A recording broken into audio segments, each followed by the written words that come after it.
Rock talk, bird hawk, rock talk, bird hawk, rock talk. What's up, party people? I'm Burke Hawk, and this is Rock Talk. Today I'm joined by... Luke Roes from Ivory Hours. And what is Ivory Hours? Ivory Hours is a band. We make like rock music infused with a bit of pop. Yeah? Yeah. And where did this all start? It started originally in Kingston, Ontario. It moved over to Vancouver. It moved back to London. Now it's here in Toronto. So we've gotten around. At first, it was with your sister, correct? Originally, I guess it was first like me and a drummer in Kingston, a guy I went to school with, and then my sister got on board and stuff, and we pieced it together, and it's changed quite a bit since then. Yeah. So how has the dynamic changed, and how has the music changed with the infusion of new members over the years? I would say, I don't know, it just kind of got a lot more focused over time, moved away from like kind of like a floaty group writing aesthetic into like a focused, like I'm the main songwriter kind of thing, and I just hired people who can play the shit out of their instruments. And so you got some hired guns in there. Yeah, I mean, and they're just like the best players that I've ever met, and that's a thing. They can play whatever you throw at them. So that's a pretty, I don't know, that's allows me to be pretty creative. So was it 2015? You guys were The Edge's big new thing. Is that what it's called? Yeah, the next big thing. How and then right after that, you guys got a Walk of Fame. Was it Grant? Yeah, it's like largely a Grant. Yeah. How did that change things for the group? It was pretty huge. Yeah. A lot of financial independence. Yeah.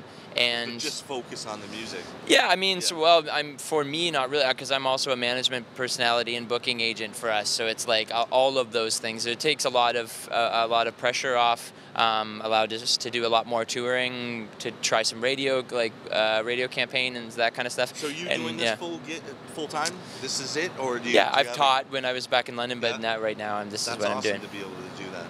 Yeah, I guess. Yeah, no, it is. Like so many musicians we talk to, they're like, I still take. When I get back to town, I'm taking that burger flipping job just to make ends meet, to go back on the road again. Yeah, true. I guess that is kind of a luxury. There's just because I'm doing the job of a whole bunch of other people, I hope to get on board eventually here. Yeah, I guess that's the way it works. What is the ultimate goal for the group, for yourself? Where do you see things going? Just like honestly a pretty humble, sustainable career. I don't think you can really control that trajectory, but yeah, I just want to be able to write music and put it out basically, and not necessarily have to worry about every facet of the whole thing. But yeah, so that's what it is. Get some people that are passionate about you working for you, absolutely, sharing that same goal. Yeah. So, with the hired guns, have you formed friendships over the years with this group that you're playing with right now of people? Yeah, absolutely. Yeah. And those boys, we have a new touring member now, but those boys have been around for like almost 3 years now, I think. And I don't know, there's part and parcel with like connecting with them musically. I feel like we just kind of have an instant friendship in a lot of ways. Just there's an intuition about the kind of people you want to play with. So, but absolutely, we've gotten to know each other over some. So you guys are going out for drinks or hanging out outside of the band? I mean, somewhat, but not a ton. Like, actually, we have a range of ages too. Like Tom is like, I don't know, maybe 6 years younger than me as well too. Yeah. So I think for us, it really works that we have kind of separate lives in a lot of ways, and then you spend a billion hours together when you're on the road, and then it's breathing time in between, which is really healthy, I think. So let's get to on the road. Yeah. What are some of the things you guys are up to on the road between each other? Is there any games going on, or taking the piss out of each other? Anything on the road? We try to keep it, pretty civil in that way. We watch like a lot of shows and stuff, or listen to podcasts and stuff, and whenever possible, especially out west, we like to do some hiking and stuff. And whenever I see a mountain, I kind of like lose my mind a little bit and have to climb it. So we do a lot of that. So do you find when you're on those journeys of hiking, do you find inspiration in those moments by yourself, going through those paths for your music?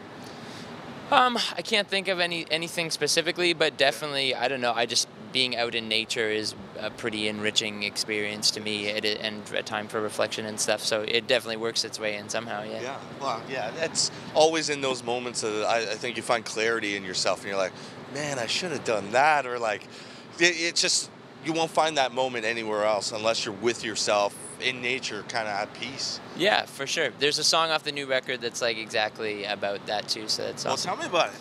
The record's called Dreamworld, Yeah. and that's the title track. And that's essentially what it's about. Is just like, I don't know if you ever had that, but you like see some natural beauty, and you just sometimes you can have like a moment of serenity, and it feels like almost spiritual in a Yeah. way.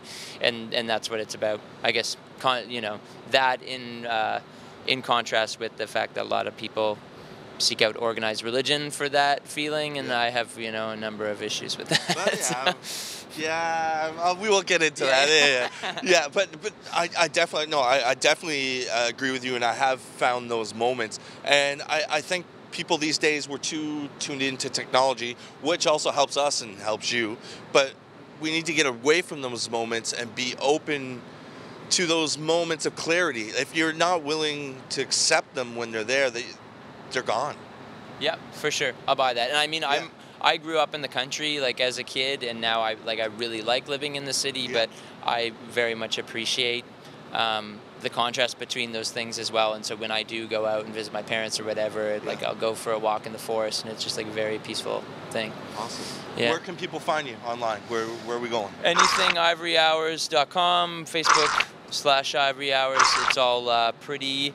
Search friendly. Yeah. And ivoryhours.com is where we're running our pre-order for the album right now. So Awesome. buy any of the items, you get a track instantly. So there you go. Get in Awesome. there. I appreciate your time. Thanks for having me. Yeah, hopefully the right people are here tonight That that would can be make great. that dream come true. It could happen. All right. Peace out, party Have a people. good one.